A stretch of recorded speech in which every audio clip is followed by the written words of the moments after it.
Okay, hi, Reverend Paul Slatkis, all faiths and spiritual. I say that because I'm here with Dr. Azza Karam. Hi, Doctor. How are you?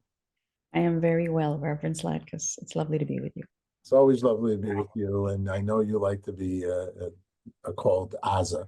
Is that and I thank you for that. And Paul is perfectly fine with me.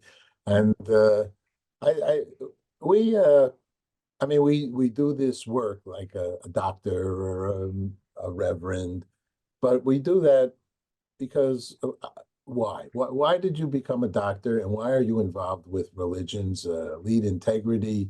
What does that say behind you? Leadership, integrity, competence, but you have something to do with religions, isn't that so?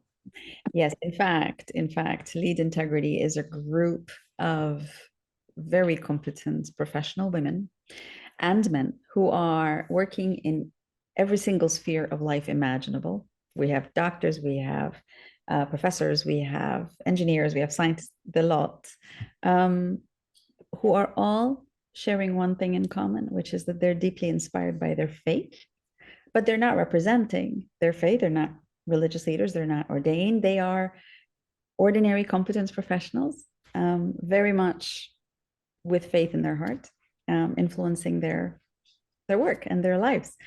Um, and that's the whole principle of it. And the commitment, therefore, is very much to integrity in whatever it is that they're doing. And it's an integrity that is built on a belief, a faith, um, different ones, by the way. So there are Hindus and Jains and Muslims and Sikhs and different kinds of Christians, and we come from all walks of life. We are based all over the world, Latin America, Africa, Asia, the United States, obviously North America, etc. So it's a very particular group of people. We are normal, everyday people, but we are also very competent in our different areas, very different areas, and very much motivated by our faith. Now, why? Because there's a lot going with religion, about religion. Religion and politics are best buddies in today's world. The fact that religion and politics are best buddies is actually not always for the better good or for the common good. If it was a politics of peace, if it was a politics of coexistence, if it was a politics even based on human rights for all at all times, regardless, then it would be very, very fine that the religious and the political are best buddies. But we are anxious, I think, many of us, about the fact that aspects of religion, religious discourse, certain religious institutions, certain religious actors are today very vested in political maneuverings, political existence, political issues, which of course everyone has a hand in and everyone is responsible for, and it applies to everybody. And but that also means that it's being vested in some of the politics of harm that are taking place. And that's where I think we need to step back a bit, not to step back from our faith, but to step back from a precipice of vested interest based politics that is discriminatory, that justifies war, that justifies harm. We need to take that step back and be able to see where the faiths can protect, can secure, can be the conscience of the political, rather than the collaborators with the political.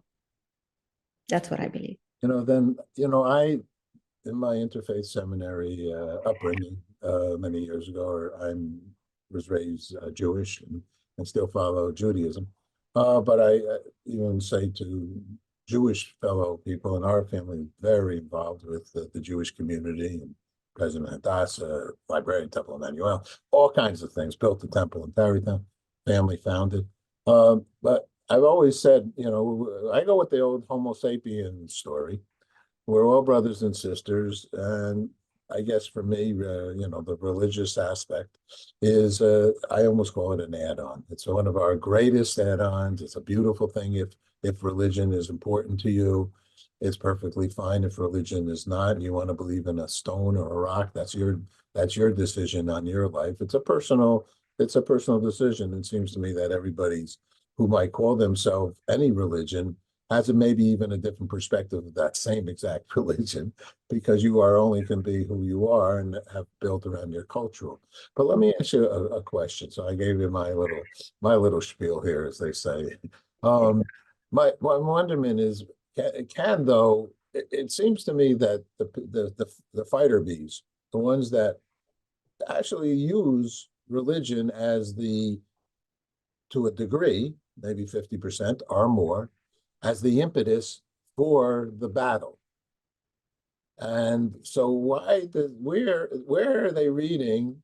Well, what's giving them that mindset to take religion and use it for not good? Where do you think, how does it evolve? It comes from fear. Over the last couple of decades, the discourse globally and in our own nations, different nations, has more and more about the politics of fear, fear mongering, fear of losing our livelihood, of losing our ethnic dominance, fear of losing our religious um, adherence, fear of losing our land, fear of losing our many rights. The politics of fear has been a very key determinant, and the poetics of fear. People talk about being afraid of this, terrified of that, worried about this. We have had the politics of fear being used as justifications for certain political positions and manifestos. A little too much, I think, to the extent that now really the main motivator in so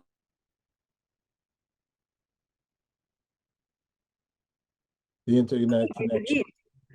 I didn't hear what you just said. The internet connection slowed up for a second there. Oh, I was just saying, I think so many of us are basing our decisions, whether it's a decision about whom to vote or what to eat or where to go or where to live, we're basing it on different forms and levels and kinds of fear. And when that happens, religion becomes an easy, if you will, go to. Because why easy? Because it's about the infinite, the divine, the impossible to hold, perhaps where all the hope is. And it's interesting that there are many faith leaders who are happy to be in the position where people are looking to them for a sense of security, but some of them are not necessarily feeling very secure themselves, and many of them also are like any other ordinary human beings with certain agendas and interests, and perhaps even political ambitions. So it's if the entire atmosphere is about fear, then even those who speak religion speak fear. And I think that just compounds rather than helps us to reach that safe harbor where we're not letting fear dominate, but we're actually looking into each other's eyes and seeing God there. I'm going to ask you, we're going to make this semi-short because I know you and I could talk for a long time because we have a lot of thoughts in this regard. I use the word survival, where you're using the word fear, and I sort of think, in my mind, they're similar. Maybe you have a different No, mindset. I think they're very much, but if your concern is survival, that's fear. Because Okay. if that it I'm afraid I need to And I, survive. and I see it the opposite, vice versa. That I fear think is yeah. also similar. I think if we're worried about survival, we are being afraid. We are afraid. Why are we afraid? That's 100%, 1,000. what we need to be worried about is what Toni Morrison spoke about beautifully in her poem. It's about thriving together. It's about thriving together. And that's where all faiths can come in and lead to. Because when I can see that I will thrive next to you doing well, even though you're very different from me, I don't have to worry about surviving. I am actually thinking something else entirely, which is how can I make you thrive such that I may thrive? That's a very different concern from what do I need to take from you in order for me to survive?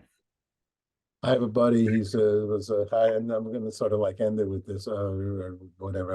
A final comment by you, but a buddy, he was like a Merrill Lynch vice president. You know, he said everything's you don't bomb your neighbors. You're in business. He brought everything down to a business mindset that you know, because to survive and to thrive, the reality is it's kind of hard unless you have a buck in your pocket or you have this, isn't it? No, because remember our global worldwide economies that as we know them today were built on barter. They weren't built on money and Okay, finance. all right. So if we go back to that very simple principle that yes, you and I can exchange what we both need, and we're both going to do very well, thank you very much, but we actually are dependent on one another. Now, dependency on one another very different from my survival depends on annihilating you. But my survival, my thriving depends on you doing well and we'll be able to build this together. That's a very different mindset. Yes, money is what makes the world goes round. That doesn't always a good thing. okay. If our commitment to one another, as every single faith tradition teaches, including which are Including what? the indigenous traditions around the world. They're the ones that first alerted, spoke to, continue to be about looking after our environment that we make a big fuss of today, and we're worried about not getting enough money to do this or getting too much money to do that.